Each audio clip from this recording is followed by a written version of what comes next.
Hi hello ನಮಸ್ಕಾರ ಎಲ್ರಿಗೂ welcome back to my channel. So ಸ್ನೇಹಿತರೆ, ಏನೆಲ್ಲ ಈ ಕಾಂಪಿಟೇಟಿವ್ ಎಕ್ಸಾಮಿನೇಷನ್ಸ್ ಈಗ ನಡೀತಾ ಇದೆ. ಸೊ ಆನ್ಗೋಯಿಂಗ್ ಎಲ್ಲ ರಿಕ್ರೂಟ್ಮೆಂಟ್ಸ್ ಆಗ್ತಾ ಇದೆ. ಸೊ ಅದಕ್ಕೋಸ್ಕರ ಕರೆಂಟ್ ಅಫೇರ್ಸ್ ಅಂದರೆ ಪ್ರಚಲಿತ ಘಟನೆಗಳ ಬಗ್ಗೆ ವಿಡಿಯೋ ಮಾಡೋಣ ಅಂತ ಅನ್ನಿಸ್ತು. ಸೊ ಅದಕ್ಕೋಸ್ಕರ ಜನವರಿ 2026ರಿಂದ ಜೂನ್ 2026 ಅಂದರೆ 6 ತಿಂಗಳವರೆಗೆ ಏನೆಲ್ಲ ಕರೆಂಟ್ ಅಫೇರ್ಸ್ ನಡೀತು ಅಂತ ಈಗ ನೋಡ್ತಾ ಹೋಗೋಣ ಸ್ನೇಹಿತರೆ. ಈ ವಿಡಿಯೋ ಫುಲ್ ಬರೀ ಪ್ರಚಲಿತ ಘಟನೆ ಬಗ್ಗೆ ನಾವು ತಿಳ್ಕೊಳ್ಳೋಣ. ಸೊ ಸ್ನೇಹಿತರೆ, ಮೊದಲಿಗೆ ರಾಷ್ಟ್ರೀಯ ಪ್ರಚಲಿತ ಘಟನೆಗಳು ಅಂದರೆ ನ್ಯಾಷನಲ್ ಅಫೇರ್ಸ್. ಸೊ ಕೇಂದ್ರ ಆಯವ್ಯಯ ಅಂದರೆ ಯೂನಿಯನ್ ಬಜೆಟ್ ಏನಾಯಿತು 2026 ಮತ್ತು 2027 ವಿವರಣೆ.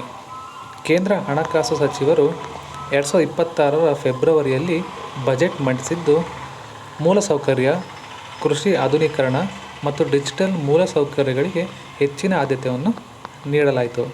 ಇದು ಕೇಂದ್ರ ಆಯವ್ಯಯ. ಸೊ ಸಂಸತ್ತಿನ ಹೊಸ ಸದಸ್ಯರ ಪ್ರಮಾಣ ವಚನ ಆಯಿತು. ಸೊ ಅದರ ವಿವರಣೆ ಹೀಗಿದೆ. ರಾಜ್ಯಸಭೆಗೆ ನೂತನವಾಗಿ ಆಯ್ಕೆಯಾದ ಸದಸ್ಯರು ಪ್ರಮಾಣ ವಚನ ಸ್ವೀಕರಿಸಿದರು. ಪ್ರಜಾಸತ್ತಾತ್ಮಕ ಮೌಲ್ಯಗಳು ಮತ್ತು ಸಂಸದೀಯ ಪ್ರಕ್ರಿಯೆಗಳನ್ನು ಬಲಪಡಿಸಲು ಇದು ಸಹಕಾರಿಯಾಗಿದೆ. ಸೊ ಮುಂದೆ ನೋಡೋಣ. ಮೂರನೇದು ನಾರಿ ಶಕ್ತಿ ವಂದನ್ ರನ್ ಅಂತ. ಸೊ ಇದರ ವಿವರಣೆ: ಕ್ರೀಡಾ ಮತ್ತು ಯುವಜನ ವ್ಯವಹಾರಗಳ ಸಚಿವಾಲಯದಿಂದ ಮಹಿಳಾ ಸಬಲೀಕರಣ ಹಾಗೂ ಫಿಟ್ನೆಸ್ ಜಾಗೃತಿಗಾಗಿ ಈ ಕ್ರೀಡಾಕೂಟವನ್ನು ಆಯೋಜಿಸಲಾಗಿತ್ತು. So one district one product ODOP ವಿಸ್ತರಣೆ. ಇದರ ವಿವರಣೆ ಹೀಗಿದೆ. ದೇಶದ 770ಕ್ಕೂ ಹೆಚ್ಚು ಜಿಲ್ಲೆಗಳಲ್ಲಿ ಸ್ಥಳೀಯ ಕೌಶಲ್ಯ ಮತ್ತು ಉತ್ಪನ್ನಗಳನ್ನು ಉತ್ತೇಜಿಸಲು ಈ ಯೋಜನೆಗಳನ್ನು ಮತ್ತಷ್ಟು ಬಲಪಡಿಸಲಾಗಿದೆ. ಒನ್ ಡಿಸ್ಟಿಕ್ ಒನ್ ಪ್ರಾಡಕ್ಟ್ ಅಂತ. So next marine spatial plan ಅಂತ MSP. ಸೊ ವಿವರಣೆ: ಸಮುದ್ರ ಸಂಪನ್ಮೂಲಗಳ ಸಮಗ್ರ ನಿರ್ವಹಣೆ ಮತ್ತು ಕರಾವಳಿ ತೀರದ ಸುಸ್ಥಿರ ಅಭಿವೃದ್ಧಿಗಾಗಿ ಭಾರತದ ಪ್ರಥಮ ಮರಿನ್ ಸ್ಪೇಷಿಯಲ್ ಪ್ಲ್ಯಾನನ್ನು ಜಾರಿಗೆ ತರಲಾಗಿತ್ತು.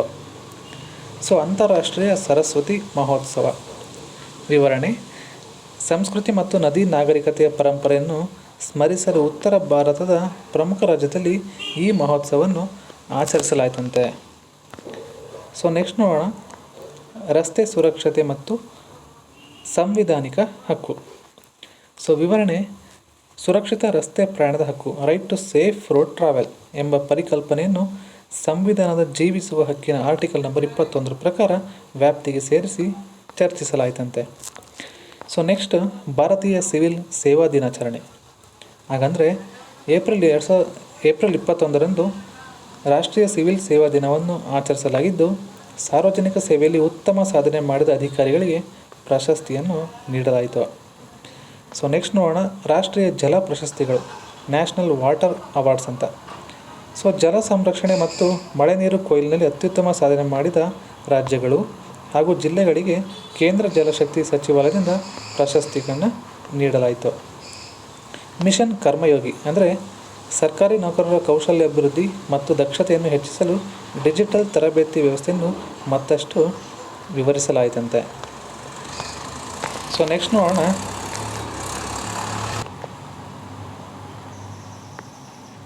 ಸೊ ಕರ್ನಾಟಕ ರಾಜ್ಯ ಪ್ರಚಲಿತ ಘಟನೆಗಳು ಅಂದರೆ ಕರ್ನಾಟಕ ಸ್ಟೇಟ್ ಸಂಬಂಧಪಟ್ಟಂತೆ. ಸೊ ಮೊದಲಿಗೆ ರಾಜ್ಯ ಆಯವ್ಯಯ. ಸೊ ಬಜೆಟ್ ಬಗ್ಗೆ ನೋಡೋಣ. ಕರ್ನಾಟಕ ಸರ್ಕಾರವು ಗ್ಯಾರಂಟಿ ಯೋಜನೆಗಳ ಅನುಷ್ಠಾನದೊಂದಿಗೆ ಮೂಲಸೌಕರ್ಯ ಅಭಿವೃದ್ಧಿ ಹಾಗೂ ನೀರಾವರಿ ಯೋಜನೆಗಳಿಗೆ ಆದ್ಯತೆ ನೀಡಿ ಆಯವ್ಯಯವನ್ನು ಮಂಡಿಸಲಾಯಿತು. ಸೊ ಕರ್ನಾಟಕ ಗ್ಯಾರಂಟಿ ಯೋಜನೆಗಳ ಪರಾಮರ್ಶೆ: ಗೃಹಲಕ್ಷ್ಮಿ, ಶಕ್ತಿ, ಯುವ ನಿಧಿ, ಗೃಹಜ್ಯೋತಿ ಹಾಗೂ ಅನ್ನಭಾಗ್ಯ ಯೋಜನೆಗಳ ಫಲಾನುಭವಿಗಳಿಗೆ DBT ಹಣ ವರ್ಗಾವಣೆಯನ್ನು ಪ್ರಗತಿಯಲ್ಲಿಡಲಾಗಿದೆ. ಸೊ DBT ಮುಖಾಂತರ. ಕಾವೇರಿ ನೀರಿನ ನಿರ್ವಹಣೆ ಮತ್ತು ಜಲಾನಯನ ಯೋಜನೆಗಳು ಯಾವಂತ ನೋಡೋಣ. KRS ಮತ್ತು ಕಾವೇರಿ ಜಲಾನಯನ ಪ್ರದೇಶದ ಅಣೆಕಟ್ಟುಗಳಲ್ಲಿ ಮಳೆಗಾಲದ ನೀರಿನ ಮಟ್ಟ ಹಾಗೂ ತಮಿಳುನಾಡಿಗೆ ನೀರು ಹರಿಸುವ ಕುರಿತು ಸಭೆಗಳು ಜರುಗಿದವು. ಸೊ ನೆಕ್ಸ್ಟ್ ಬೆಂಗಳೂರು ಸಬ್ ಅರ್ಬನ್ ರೈಲು ಯೋಜನೆ. ಬೆಂಗಳೂರು ನಗರದ ಸಂಚಾರ ದಟ್ಟಣೆ ಕಡಿಮೆ ಮಾಡಲು ಸಬ್ ಅರ್ಬನ್ ರೈಲು ಕಾರಿಡಾರ್ಗಳ ಕಾಮಗಾರಿಗಳನ್ನು ಕ್ಷಿಪ್ರಗೊಳಿಸಲಾಯಿತು. ಸೊ ಕರ್ನಾಟಕ ಇಂಧನ ನೀತಿ ಮತ್ತು ಹಸಿರು ಹೈಡ್ರೋಜನ್. ಪುನರುತ್ಪಾದಕ ಇಂಧನ ಕ್ಷೇತ್ರದಲ್ಲಿ ಕರ್ನಾಟಕವನ್ನು ಅಗ್ರಸ್ಥಾನದಲ್ಲಿಡಲು ಹಸಿರು ಹೈಡ್ರೋಜನ್ ಅಂದರೆ ಗ್ರೀನ್ ಹೈಡ್ರೋಜನ್ ಉತ್ಪಾದನೆಗೆ ಆದ್ಯತೆಯನ್ನು ನೀಡಲಾಯಿತು. ರಾಜ್ಯ ಶಿಕ್ಷಣ ನೀತಿ ಕರಡು SCP. ಕರ್ನಾಟಕಕ್ಕೆ ಪ್ರತ್ಯೇಕ ರಾಜ್ಯ ಶಿಕ್ಷಣ ನೀತಿಯನ್ನು ರೂಪಿಸುವ ಆಯೋಗವು ತನ್ನ ವರದಿ ಮತ್ತು ಶಿಫಾರಸುಗಳನ್ನು ಸರ್ಕಾರಕ್ಕೆ ಸಲ್ಲಿಸಿತು. ವಿಶ್ವ ಪಾರಂಪರಿಕ ತಾಣಗಳ ಸಂರಕ್ಷಣೆ ಅಂದರೆ ಹೊಯ್ಸಳ ದೇವಾಲಯಗಳು. ಯುನೆಸ್ಕೋ ಪಟ್ಟಿಗೆ ಸೇರಿದ ಹೊಯ್ಸಳ ದೇವಾಲಯಗಳ ಬೇಲೂರು ಆಗಿರ್ಬೋದು, ಹಳೇಬೀಡು, ಸೋಮನಾಥಪುರ ಪ್ರವಾಸೋದ್ಯಮ ಮೂಲಸೌಕರ್ಯಕ್ಕೆ ಚಾಲನೆಯನ್ನು ನೀಡಲಾಯಿತು.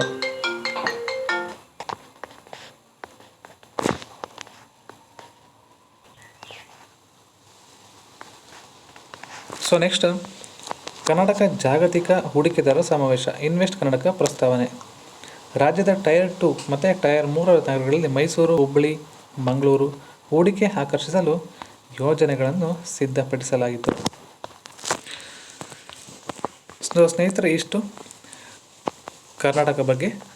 ಈಗ ನೋಡೋಣ ನೆಕ್ಸ್ಟು ಎಕನಾಮಿ ಮತ್ತು ಬ್ಯಾಂಕಿಂಗ್ ಅಂದರೆ ಆರ್ಥಿಕತೆ ಬಗ್ಗೆ ನೋಡೋಣ. RBI ದ್ವೈಮಾಸಿಕ ಹಣಕಾಸು ನೀತಿ. ಅಂದರೆ RBI ಮಾನಿಟರಿ ಪಾಲಿಸಿ. ಹಣದುಬ್ಬರ ನಿಯಂತ್ರಣ ಮತ್ತು ಆರ್ಥಿಕ ಪ್ರಗತಿಯನ್ನು ಸಮತೋಲನದಲ್ಲಿಡಲು RBI ಪ್ರಮುಖ ಬಡ್ಡಿದರಗಳನ್ನು ರೆಪೋ ರೇಟ್ನ ಸ್ಥಿರವಾಗಿರಿಸಿತು. ಬ್ಯಾಂಕ್ ಸಾಲದ ಬೆಳವಣಿಗೆ, ಬ್ಯಾಂಕ್ ಕ್ರೆಡಿಟ್ ಗ್ರೋತ್. ಬ್ಯಾಂಕಿಂಗ್ ಕ್ಷೇತ್ರದಲ್ಲಿ ಸಾಲ ನೀಡಿಕೆ, ಹೂಡಿಕೆ ಮತ್ತು ಕೈಗಾರಿಕಾ ವಲಯದಲ್ಲಿ ಗಣನೀಯವಾಗಿ ಹೆಚ್ಚಳ ಕಂಡುಬಂದಿದೆ ಅಂತೆ. MSMEಗಳಿಗೆ ಸಾಲ ಭರವಸೆ ಯೋಜನೆ.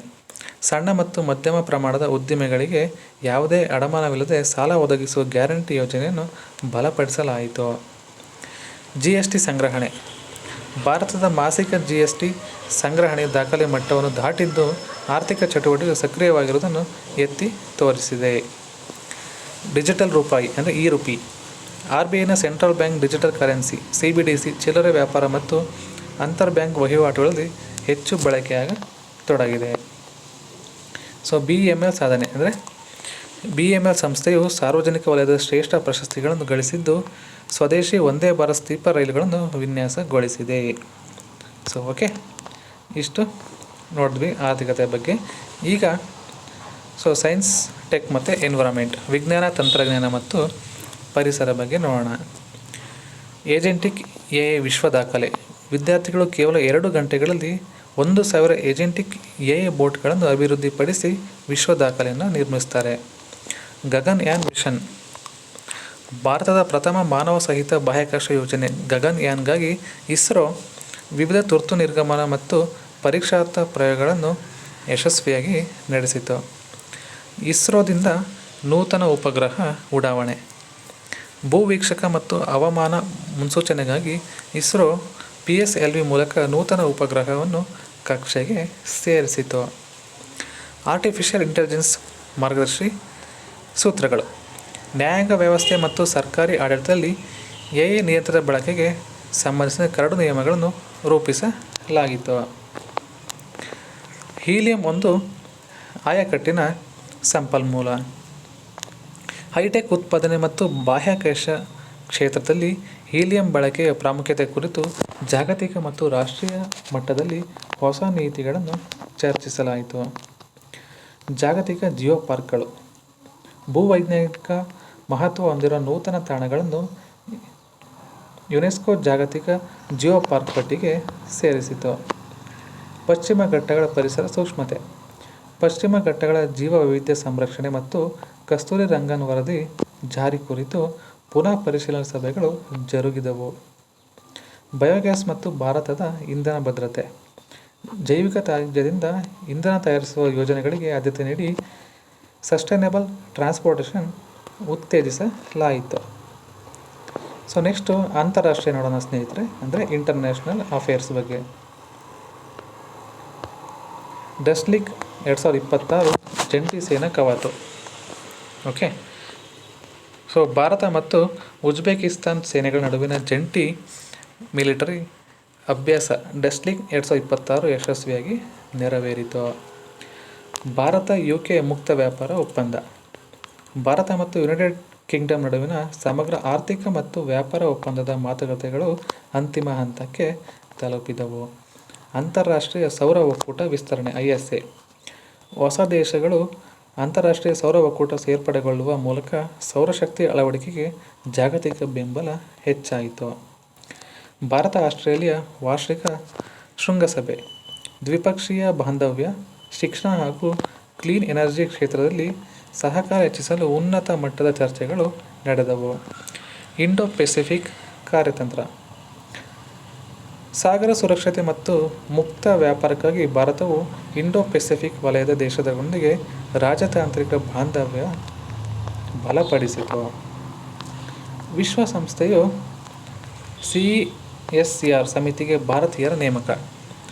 ಪ್ರೀತಿ ಶರಣ್ ಅವರು ವಿಶ್ವಸಂಸ್ಥೆ ಆರ್ಥಿಕ, ಸಾಮಾಜಿಕ ಮತ್ತು ಸಾಂಸ್ಕೃತಿಕ ಹಕ್ಕುಗಳ ಸಮಿತಿಗೆ ಮರು ಆಯ್ಕೆಯಾದರು. ಯಾರಪ್ಪ? ಪ್ರೀತಿ ಶರಣ್ ಅಂತ. UNFPA ಜನಸಂಖ್ಯಾ ವರದಿ 2026. ವಿಶ್ವಸಂಸ್ಥೆಯ ಜನಸಂಖ್ಯಾ ನಿಧಿಯು ಜಾಗತಿಕ ಜನಸಂಖ್ಯಾ ಬದಲಾವಣೆಗಳು ಮತ್ತು ಭಾರತದ ಯುವ ಶಕ್ತಿಯ ಕುರಿತು ವರದಿಯನ್ನು ಪ್ರಕಟಿಸಿತು. ಜಾಗತಿಕ ವಾಯುಗುಣ ಅಪಾಯ ವರದಿ. ಹವಾಮಾನ ಬದಲಾವಣೆಯಿಂದ ಮಕ್ಕಳ ಮೇಲಾಗುವ ಪರಿಣಾಮಗಳ ಕುರಿತು ಯುನಿಸೆಫ್ ಹೊಸ ವರದಿಯನ್ನು ಪ್ರಕಟಿಸಿತು. ಸೊ ಸ್ನೇಹಿತರೆ, ಈಗ ನೋಡೋಣ ಕ್ರೀಡೆ, ಪ್ರಶಸ್ತಿ ಮತ್ತು ನೇಮಕಾತಿಗಳು, ಸ್ಪೋರ್ಟ್ಸ್ ಬಗ್ಗೆ. ಅಂತಾರಾಷ್ಟ್ರೀಯ ಬಯಾಲಜಿ ಒಲಿಂಪಿಯಾಡ್ IBO. ಲಿಥುವೇನಿಯಾದಲ್ಲಿ ನಡೆದ 37ನೇ IBO ಸ್ಪರ್ಧೆಯಲ್ಲಿ ಭಾರತೀಯ ವಿದ್ಯಾರ್ಥಿಗಳು 1 ಚಿನ್ನ ಮತ್ತು 3 ಬೆಳ್ಳಿ ಪದಕಗಳನ್ನು ಗೆದ್ದು ಸಾಧನೆಯನ್ನು ಮಾಡಿದರು. ICC T20 ವಿಶ್ವಕಪ್ 2026. ಭಾರತ ಮತ್ತು ಶ್ರೀಲಂಕಾ ಜಂಟಿಯಾಗಿ ಆಯೋಜಿಸುತ್ತಿರುವ 2026ರ T20 ವಿಶ್ವಕಪ್ಗೆ ಸಂಬಂಧಿಸಿದಂತೆ ವೇಳಾಪಟ್ಟಿ ಹಾಗೂ ಸಿದ್ಧತೆಗಳು ಪೂರ್ಣಗೊಂಡವು. ಭಾರತೀಯ ಮಹಿಳಾ ಆಟಗಾರ್ತಿಗೆ ಗೌರವ. ಕ್ರೀಡಾ ಕ್ಷೇತ್ರದ ಸಾಧನೆಯನ್ನು ಗುರುತಿಸಿ ಪ್ರಮುಖ ಮಹಿಳಾ ಕ್ರಿಕೆಟ್ ಆಟಗಾರ್ತಿಯನ್ನು ರಾಜ್ಯ ಪೊಲೀಸ್ ಇಲಾಖೆಯಲ್ಲಿ DSPಯಾಗಿ ನೇಮಿಸಲಾಯಿತು. 33ನೇ ಗ್ರೀಷ್ಮಕಾಲೀನ ಒಲಿಂಪಿಕ್ಸ್ ಸಿದ್ಧತೆ. ಜಾಗತಿಕ ಕ್ರೀಡಾಕೂಟಗಳಿಗೆ ಭಾರತೀಯ ಅಥ್ಲೀಟ್ಗಳ ಆಯ್ಕೆ ಮತ್ತು ತರಬೇತಿಗಾಗಿ ಟಾರ್ಗೆಟ್ ಒಲಿಂಪಿಕ್ ಪೋಡಿಯಂ TOPS ಯೋಜನೆಯನ್ನು ಸಕ್ರಿಯಗೊಳಿಸಲಾಯಿತು. Book launch the inspired leader. ವಿವರಣೆ. ಅನಿಲ್ ಸಚದೇವ್ ಬರೆದ ದ ಇನ್ಸ್ಪೈರ್ಡ್ ಲೀಡರ್ ಪುಸ್ತಕವನ್ನು ನಾರಾಯಣ ಮೂರ್ತಿಯವರು ಬಿಡುಗಡೆಯನ್ನು ಮಾಡಿದರು. ರಷ್ಯನ್ ಸ್ಯಾಂಡ್ ಮಾಸ್ಟರ್ ಕಪ್ ವಿಜೇತರು. ಭಾರತದ ಪ್ರಸಿದ್ಧ ಮರಳಿನ ಶಿಲ್ಪಿ ಸುದರ್ಶನ್ ಪಟ್ನಾಯಕ್ ಅವರು ಅಂತಾರಾಷ್ಟ್ರೀಯ ಮರಳು ಶಿಲ್ಪಕಲೆ ಸ್ಪರ್ಧೆಯಲ್ಲಿ ಗೌರವಕ್ಕೆ ಪಾತ್ರರಾದರು. ಮುಖ್ಯಮಂತ್ರಿ ಆರೋಗ್ಯ ಯೋಜನೆ. ಮುಖ್ಯಮಂತ್ರಿ ಸೇವಾ. ಉಚಿತ ಹಾಗೂ ನಗದು ರಹಿತ ಆರೋಗ್ಯ ವಿಮೆ ಒದಗಿಸಲು ರಾಜ್ಯ ಸರ್ಕಾರಗಳು ಜಾರಿಗೆ ತಂದ ಯೋಜನೆಗಳು ಜಾರಿಯಾದವು. ಇಂಡೋ ತೈವಾನ್ ಕೈಗಾರಿಕಾ ಪಾರ್ಕ್. ತಂತ್ರಜ್ಞಾನ ಮತ್ತು ಎಲೆಕ್ಟ್ರಾನಿಕ್ಸ್ ತಯಾರಿಕೆಗೆ ಉತ್ತೇಜನ ನೀಡಲು ಇಂಡೋ ತೈವಾನ್ ಇಂಡಸ್ಟ್ರಿಯಲ್ ಪಾರ್ಕ್ ಸ್ಥಾಪನೆಗೆ ಚಾಲನೆ ನೀಡಲಾಯಿತು. INS ತಾರಾಗಿರಿ. ಭಾರತೀಯ ನೌಕಾಪಡೆಯ ಬಲ ಹೆಚ್ಚಿಸಲು INS ತಾರಾಗಿರಿ ಯುದ್ಧ ನೌಕೆಯನ್ನು ಸೇವೆಗೆ ನಿಯೋಜಿಸಲಾಯಿತು. ದೇಬ್ರಿಗಢ್ ವನ್ಯಜೀವಿ ಅಭಯಾರಣ್ಯ. ವನ್ಯಜೀವಿ ಸಂರಕ್ಷಣೆ ಮತ್ತು ಪ್ರವಾಸೋದ್ಯಮ ಸುಧಾರಣೆ ಭಾಗವಾಗಿ ಇತ್ತೀಚೆಗೆ ಸುದ್ದಿಯಲ್ಲಿದ್ದ ಪ್ರಮುಖ ವನ್ಯಜೀವಿ ತಾಣ. ಸೊ ಸ್ನೇಹಿತರೆ, ಇದಾಗಿತ್ತು ಇವತ್ತಿನ ಒಂದು ವಿಡಿಯೋದಲ್ಲಿ ಜನವರಿ 2026ರಿಂದ ಜೂನ್ 2026ರವರೆಗೆ ಪ್ರಮುಖ ಪ್ರಚಲಿತ ಘಟನೆಗಳನ್ನು ನಾನು ಸಂಪೂರ್ಣವಾಗಿ ವಿವರಿಸಿದ್ದೀನಿ. ಸೊ ಈ ಒಂದು ವಿಡಿಯೋ ನಿಮಗೆ ಇಷ್ಟ ಇದೆ ಅನ್ಕೋತೀನಿ. ಇಷ್ಟ ಆಗಿದ್ದರೆ ಲೈಕು, ಶೇರು, ಕಮೆಂಟ್ ಮಾಡಿ. ಹಾಗೆ ಸಬ್ಸ್ಕ್ರೈಬ್ ಮಾಡಿ. ನಿಮ್ಮ ಫ್ರೆಂಡ್ಸ್ ಜೊತೆ ಶೇರ್ ಕೂಡ ಮಾಡಿ. ಎಲ್ಲರಿಗೂ ಧನ್ಯವಾದಗಳು.